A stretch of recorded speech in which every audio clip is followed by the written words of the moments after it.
Hi, everyone, and welcome to Studio Jake. I, of course, am your host, Jacob Airy. Today, I've got a very special guest. I've worked with her on a couple of other projects that are kind of secret, but today she's joining me as the founder of the Beep.News satirical site, Yvonne Bailey. Welcome to Studio Jake. Thank you for having me. So today, Yvonne and I are going to talk about the Academy Awards, which is something that I talk about often just because of my frustration with it for the past few years. And excuse my unprofessionalism, but I have my notes on my phone. So everyone out there, I apologize. I'll be glancing at my phone while we're recording. But one of the things I found about this particular year, and I want to get your thoughts on this as well, Yvonne, is that ever since 2012, I feel like, starting in 2013, the Academy Awards just was kind of the first year Hollywood really said we're just better than the general public. Mm-hmm. But I feel like this year, 2022, they realized that this was a mistake because their ratings have declined so much. And I feel like not necessarily with the nominees, but how they're trying to arrange the ceremony this year, it feels like they're trying to reach back to the general public. I think they're making a lot of missteps, and we could talk more about that later, but I'd like to get your opinion on that. Do you think that they're trying to get the audience back this year? I mean, I agree with you. And, over the past 10 or so years, we've just seen the biggest decline in viewership and overall quality of the Oscars, right? It used to be like growing up, and it was the same with you, right? It was like that, as somebody who's like interested in TV and films, like that's the dream, right? To have an Oscar. And what used to be this like total symbolic, like, the greatest achievement of your career has been turned into a complete and utter joke, right? And it's sad because it is kind of like the pinnacle of media in a way, but now like the general public literally thinks that the entire thing is a joke. And unfortunately, year after year after year after year, the Oscars kind of prove them right. Well, yeah, and you go from really bad hosts to no hosts, and I really feel like the people who were good hosts, so the creator of Family Guy, Seth MacFarlane, Billy Crystal, all of these people are still alive. You would think, okay, the public really likes these hosts, and I get not wanting to have Ricky Gervais after his was it the Golden Globes, after hosting the Golden Globes, even though it was hysterical, but you still have good veteran host of the Oscars, and it just seems weird to me that they went these two directions. So last 2 years, no hosts. This year, 3 different hosts. What do you think of the change with that? So, I mean, we just talked about how they're trying to, reach back out into the public, and this is probably the biggest sign that maybe they're actually not trying to do that, because they like, I don't know if I'm allowed to say this word, but I'm going to say it. Like, they picked like the 3 biggest has-beens in like like TV and movies, right? And it's Amy Schumer, who hasn't been funny in 10 years, Wanda Sykes, who I actually like, there is some, I like some of Wanda Sykes' stuff. I do think that her voice acting is really good. Exactly.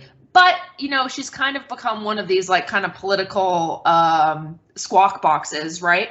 Mm-hmm. And then who's the other one? I already forgot. Regina Hall. She's a TV star, and she's had some movie appearances.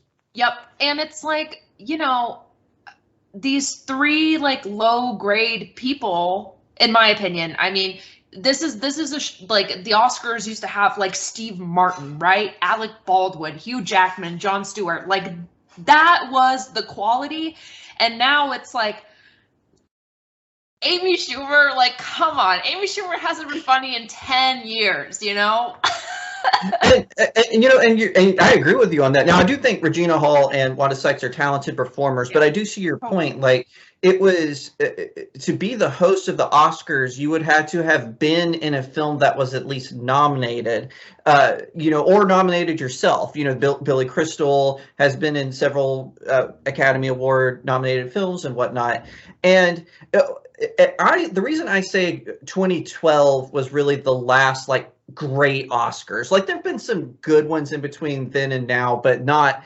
That was one where the movies that were nominated, there was at least some connection to the general audiences. Like maybe I went, oh, I wish that X movie had been Best Picture, but I still understood the list that was given. And I this year. And since then, I feel like that hasn't been the case. That it's all been about let's give high fives to our buddies and backpats. Like even Jimmy Kimmel said when "Call Me by Your Name," which was a movie about how to groom someone film. He actually said we don't make these films to make money. We make them to annoy Mike Pence. I guarantee Mike Pence wasn't annoyed, yeah. But do you think that attitude is finally coming back to bite them a little bit? Well, I mean, I'd like to say it is, but I'm not sure that it is because you have Licorice Pizza, right? Which has been nominated. And Licorice Pizza, I had no idea. Like, I saw the ads for it and I really didn't think anything of it. And I don't know if you pronounce it Haim or I think you pronounce it Haim, the girl that is like the lead in the movie. Like, I like that band. Like, it's a good band. She's in it with her sisters. And so I just saw the ads and I was like, oh, this seems interesting. Like, it's in LA, like San Fernando Valley story. Like, this kind of seems like my vibe. And then it turns out it's a 25-year-old with a 15-year-old kid. It's like, what the hell is going on here? And I was like, this is ridiculous. Like, no one's talking about this. Like, people are like saying that this is going to get the Best Picture and blah, blah, blah, blah. And I started doing some research because I remember all the outrage with Call Me by Your Name, which I forget what the age gap was there, but I believe the age gap there was less like, I think it was like 16 and 22, something like that, if I remember correctly. It was a little less, jarring. And with Licorice Pizza, it's like kind of predicated on this whole idea that it's like, oh, well, it's like kind of sexist in a way, right? Oh, well, it's a girl, so it's actually not that bad because it's like a young girl, right? And it's not an older guy like preying on a younger girl or a younger guy and Call Me by Your Name. But, I was kind of outraged when I heard all this drama and like some of it was being talked about on TikTok, but the mainstream media, and there's like this interview in the Daily Beast that they're just kind of like laughing it off like, oh, haha, like conservatives are going to be outraged by this. But I'm like, are you guys kidding me? Like, the standards are so low here, right? It's right. Like, don't be a pedophile. Like, I'm not asking you to like have these like grandiose standards. And so I ended up watching it because I wanted to like know if it was actually like that bad. Oh, you had way more patience than me. Oh, well, I was kind of like, excuse me, if I like complain about something, I try to like know what I'm talking about a little bit. And so I was like, if I'm going to keep bitching about this, I need to watch it. And so I watched it. And the thing that was probably the most frustrating thing to me, like if you take like the pedophilia out of it, it's not a bad story. It is kind of like a fun, like dorky, like coming of age in LA type story. But the thing that annoyed me most about the entire thing is you could have written that story and had them be an appropriate age and it would have been a good story still. Mm-hmm. You know what I mean? Like, yeah. You didn't have to throw in this pedophilia aspect, which you know why they do that is so people are outraged and they go watch it. Right. And yes. So you're making money off of pedophilia. And I'm not like a crazy, QAnon, like, Hillary Clinton is eating babies. That's just what they do, Right. Well, and it's totally true. Like, I remember when the Cuties controversy got started, and I have a very proud blockchain of people who blocked me because I criticized their review of Cuties. And what was interesting about that story is in Europe, they were going, what's the big deal? Like, because a lot of people don't realize this. In Europe, the age of consent is 16, sometimes 15. So they were like, well, in America, your age of consent is 18, but you still do movies with sexualized teenagers. Mm-hmm. So here, why would you be mad? Our age of consent is 16, so why would you be mad if we do it with 12-year-olds? And it's kind of like, no, that's not better, Right. And and like you said, Licorice Pizza. I am curious to know how many of these movies you and I have actually seen. And so I've not seen Licorice Pizza. You just said you had. So I'm going to go to Belfast. I haven't seen that one. I haven't seen that one either. Coda, which I believe was Apple TV exclusive. Oh, I haven't seen that one. All right. Don't Look Up. I have seen that one. It's on Netflix. All right. Drive My Car. I have not seen that one. Dune. I did see that one. Yeah. King Richard. Did see that one. That's actually a pretty good film. I'll give him that one. That's my favorite. Like if I had to, my choice were to win, I would pick King Richard. All right. Nightmare Alley. Mm-hmm. Okay, I haven't seen that one yet. The Power of the Dog. No. I've actually been avoiding that one. My dad basically raised me on Westerns. And so any movie that kind of wants to, not necessarily, I'm trying to think of a good way to describe this, but almost wants to flip the Western genre. Like, I'm okay if people want to make it darker or do the anti-Western thing, whatever. But where they just want to flip it and make it about, the West is supposed to be about being an explorer and going out and, all that. So sorry for that soapbox, everyone. And then finally, we have Steven Spielberg's remake of West Side Story. I did see it. I haven't seen it yet. Barely got through it. And I'm like a musical fan, right? Like I'm a Steven Spielberg fan. I used to like all his movies. It just felt like, I think part of West Side Story, the like power of it is it was set closer to the time of, what the time, like, sorry, I believe the last in the original like film West Side Story was created closer to the time of which the story takes place. And there's kind of like a better synergy there, if that makes sense. Like, I just feel like the casting, and part of this is casting, but the casting that they did, like, I'm not even kidding you, it looked like they pulled like the entire Yale crew team, like to play like the Jets. And I'm like, this is hard to believe, right? I really don't believe that this kid is going to be roughing anybody up. Like, he looks like he's like in the a cappella group. Like, this is not. Whereas I saw In the Heights, which the film rendition of this, I can't remember if that was this year or last year, which is not, I would say it's probably a similar-ish kind of story feel. And I mean, I just thought that was 10 times better than this new rendition of West Side Story. And In the Heights got all this criticism, but at least like kind of, I didn't fall asleep during it. I stayed awake. It was a little bit more tuned to the original kind of conception, in my opinion. So yeah, I thought that West Side Story was very disappointing. All right, well, let's get to predictions. So I'm going to throw out mine first, and feel free to react. And then I'm really curious about you. I think you said you thought Licorice Pizza would win, but for me, I think that Don't Look Up is going to win because of the climate message that it has. And my review isn't out of it yet, but when I watched it, like it was almost, I don't know what it is with Adam McKay, because he used to be so funny, but it was just like everything about this movie was nothing but a talking point. Like even the jokes were talking points. Mm-hmm. And, it was really disappointing, honestly, especially someone who used to write these irreverent comedies that I wasn't allowed to watch as a kid because I was a pastor's kid. But, I saw obviously when I went to college and whatnot, and I thought they were hilarious, but this time, I felt like it was a letdown. And the only other thing I would say is,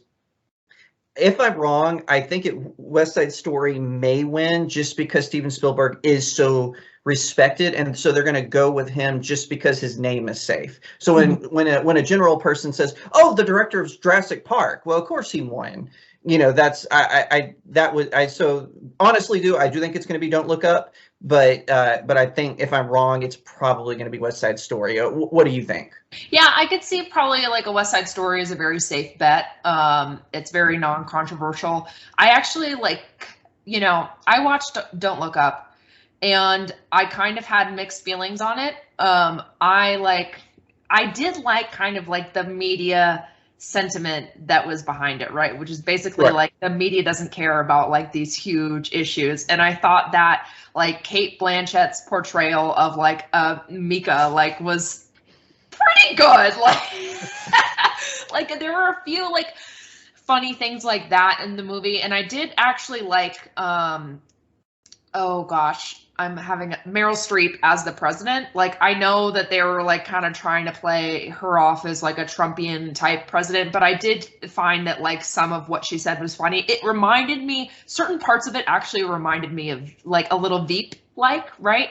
But like as the movie progresses, my enjoyment declined severely.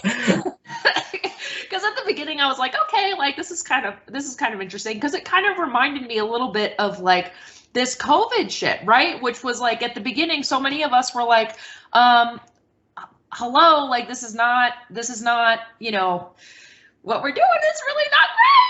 And nobody wanted to listen. And then 2 years later, it's like, oh my gosh, you guys were right. And then like the asteroid destroyed the Earth already, you know? So like that's the part of me that actually kind of like Don't Look Up. But yeah, I'm inclined to believe it's either going to be West Side Story or Licorice Pizza.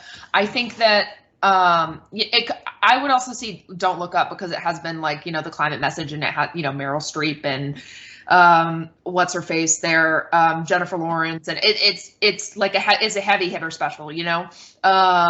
But it, you know, I don't know. I feel like ever since the Harvey Weinstein scandal, you know, and that footage of Meryl Streep calling him God, I really feel like they've been trying to give her roles that will redeem, because that did damage her. Like, you didn't see her in any movies for probably a year and a half, and so then I feel like, or at least important movies. I'm sure she had roles from movies already being made and whatnot, but it's kind of like I felt that way about The Laundromat, which was a Netflix film, with Gary Oldman, and where she played like this person who had been cheated and by a scam, and she actually flies to the country where the scammer lives. I felt like, why is Meryl Streep playing this sort of role? She looks too fancy. Like, you know, she has that kind of classic Hollywood look. And she's a good actress. Like, I don't want to disparage her talent. She is a very talented actress, but I felt like since that incident, they've been trying to redeem her, and I felt like Don't Look Up was kind of one of these roles. Yeah. What do you think about that? And I know this is kind of an aside, but I'm curious. No, I totally agree with you. I mean, it's total damage control, and it's unfortunate because they take these, you know, I'm not going to say like, there's just like a very disturbing trend of taking these women who are liberal in a very powerful position and trying to just knock them down really hard. You see that with J.K. Rowling, right? That's like the first thing that I think of, is like they take this like very minute thing that like may be true. I mean, I don't remember like the whole footage of Meryl Streep calling Harvey Weinstein a god, but the man made a massive impact in Hollywood. He's a scumbag, obviously, but you know, you can't refute the facts. It kind of reminds me of like the J.K. Rowling thing, except for, you know, Meryl Streep is able to double down on her politics to kind of get out of the trench that she dug herself. J.K. Rowling and others are not as fortunate, obviously. You know, I think though there's J.K. Rowling is a little bit different, I think, because at first she was caving to them, right? You know, because there was, especially after the last Harry Potter movie came out, there was really criticism about its LGBTQ representation. And so then it's like, you know, post, she's saying, oh, Dobby's trans, and Dumbledore is gay. And well, and so at first she did try to, you know, feed the beast that is the social media mob. And I think hopefully she has realized that, you know, there's something, social media isn't real life, right? I think they said something like less than 10% of America is even on Twitter. You know, so I think I'm glad to see her fighting, and I was wrong. I thought she would start apologizing when they started calling her a TERF, and I will own that. I am really glad that I was wrong. So, you know, I think that, you know, in the context of Hollywood, I think they're waking up to the fact that you know, a lot of these projects that where they go too far, where it becomes about talking points instead of the story. Because I always tell people this: I'm a big Star Trek fan. I don't like new Trek, but when Star Trek Next Generation came out, it was had a very liberal stance, but it was still good. The stories were real good. The writing was superb. And now, if you watch, say, Star Trek Discovery, it's all about the talking points. We're going to virtue signal. Oh, you thought Starfleet was good? Well, look how bad these terrible white officers are. You know, it's like, well, you know, and Gene Roddenberry, one of the reasons he created Star Trek, as he has said, was he didn't think there would be racism in the future, which is why the crew of the Enterprise is so diverse. You've got Russians working with Americans. You've got an Asian operations officer. You have an African American who is, you know, the communications officer and so forth. So, you know, I really hope that with seeing how everything is kind of starting to come apart. Like I think Disney even told the Academy Awards, because it was supposed to air on ABC, they said you have to keep it below 2 hours. That's unheard of. The Academy Awards is supposed to be 5 hours long. Yeah. That's the runtime. But so what they're having to do is they're pre-recording several of the ceremonies, and Steven Spielberg, who in my opinion has lost credibility when he denounced Netflix but then shield for Disney Plus. He has you know, he's come out and said, I don't like this. I think that we should show all the categories. And do you think that, and before, the Academy Awards could put pressure on Disney, and now they don't really have that power anymore? It's all about the brand. What are your thoughts on that? Well, I would say that the Academy Awards have basically next to no bargaining power next to Disney, right? Right. I mean, totally agree. This is like, I mean, what is Disney worth? I mean, this is a multi-billion-dollar company, if not closing in on what probably is it? No.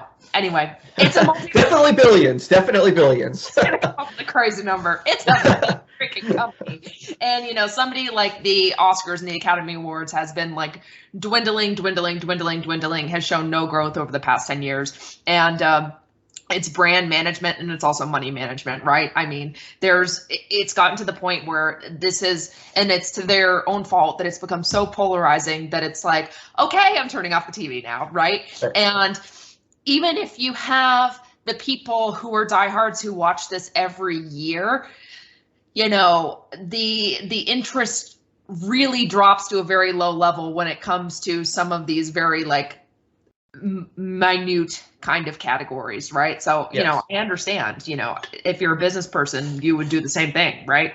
Yeah, and also, you know, it's like exactly what you were saying. I mean, the animation nominees, there's 4 of them.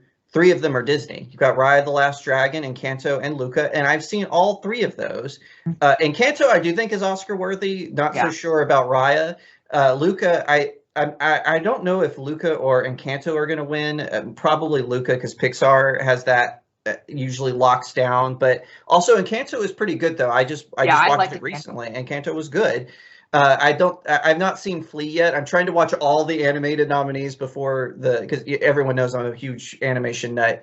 But anyway, but yeah, you just saw the animation nominees. 3 out of 4 are Disney nominees. That felt like a big suck up to Disney, and I think that they've realized there's no going back. I mean, the Golden Globes, they streamed exclusively to Twitter and barely got 250,000 views, which is unheard of again for an awards show. So I think that they've just realized that and you know, before we came on air, we talked about they're doing the fan favorite film, right? So Oscars fan favorite, vote with the hashtag. Do you think that that it caused enough stir that it'll catch on and they'll try to use that as a way to bring back audience members? What do you think? Yeah, I mean, it could be. I think that, you know, the Oscars is probably starting to realize, and the Academy is starting to realize that, like, we're at a point where the idea that these elites are picking what the best movie is kind of an outdated idea, right?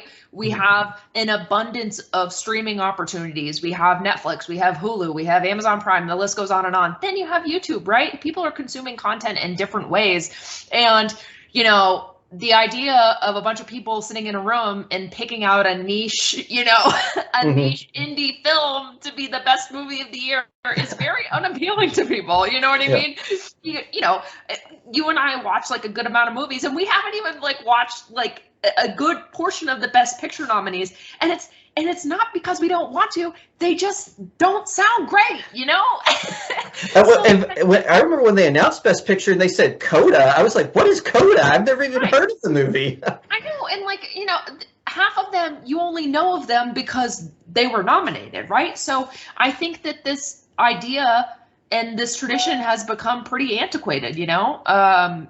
So they're probably starting to lose their, learn their lesson, but the problem is, you want to be the People's Choice Awards, go be the People's Choice Awards, right? Like this already exists, you know?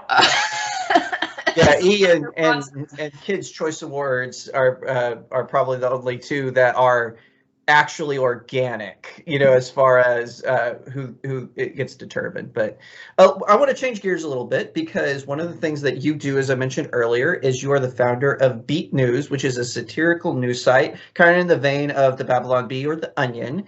And I wanted you to talk about this a little bit, about, you know, writing satire, what it's like, but also you're a satire site that has been fact-checked by fact-checkers. So, I want to tell the people at home, you know, what is that about? You know, why does that happen? Totally. So I started Beep about, what month are we in? About 4 months ago. And it kind of started very accidentally. I was just kind of bored one day, and I like made like a fake headline and I tweeted it out, and it went bananas. And I was like, this is kind of fun. I should keep doing this. And then all of a sudden, like, it kept like going on. And I was like, okay, there's something here. So I started Beep, which is kind of, I'd like to, I don't want to say like we're conservative or libertarian. I hate these kind of labels, but we're somewhere on the center right. And there's You're not politically correct. Right. We're not. I think that's probably what it boils down to. We're not politically correct. And, you know, the Babylon Bee is religious. We're not religious. The Onion has just become a complete like corporate shill. We're somewhere in in the realm, you know, and most of what we do focus on is politics and national headlines. And, you know, there was this very odd phenomena. We've only had a website for a month and a half. So what was it? Probably December and November of last year, we started getting fact checked. And there's something that's very different between Beep and other satire sites, which is I work in marketing, right? And I see like people get censored all the time. And a lot of times they get censored, or like the Babylon Bee's gotten censored in the past because they don't label themselves as satire. So I said, I'm going to label the shit out of this as satire. And if you want to fact check me, you're literally looking at a graphic that says satire on it, and you're going to look like an idiot. And so we put out, I believe it was 2 or 3 articles on Jen Psaki. And you know, I didn't really think anything of it. We write 2 to 3 like articles a day, right? So it's a good amount of content.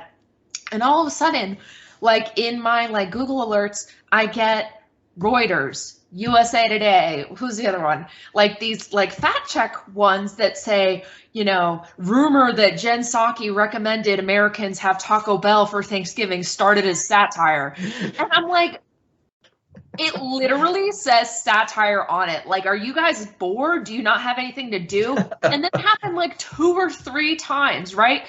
And it's like serious journalists at USA Today are taking satirical articles and writing about them as if like anybody actually believed them, right?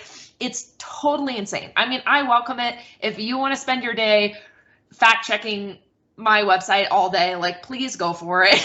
It's just totally insane. All right. Well, we're coming down to the end. So where can people find you and Beep.News? Totally. You can find me in most places at YDBeep, and you can just go to Beep.News, and that's like our website. Everything is there. We're starting a podcast in the next few weeks, and it's going to be insane. Oh wow, I can't wait for that. I'm looking forward to that. I love Beep.News. I follow on Twitter, Instagram, and the main website, so definitely check it out. And of course, if wherever you're watching, leave a comment. I'm on multiple platforms. I've got links in the description, and I'll be sure to link to Beep.News. That way, everyone can check it out. And thank you, everyone, for coming and joining me and Yvonne to talk about the Oscars and Beep.News. Yvonne, thank you for coming on. Thank you for having me. And to everyone else, I'll see you next time right here on Studio Jake. If you enjoyed that video, be sure to hit the like button, leave me a comment below, share this video out, and I would really appreciate it if you chose today to become a subscriber to Studio Jake.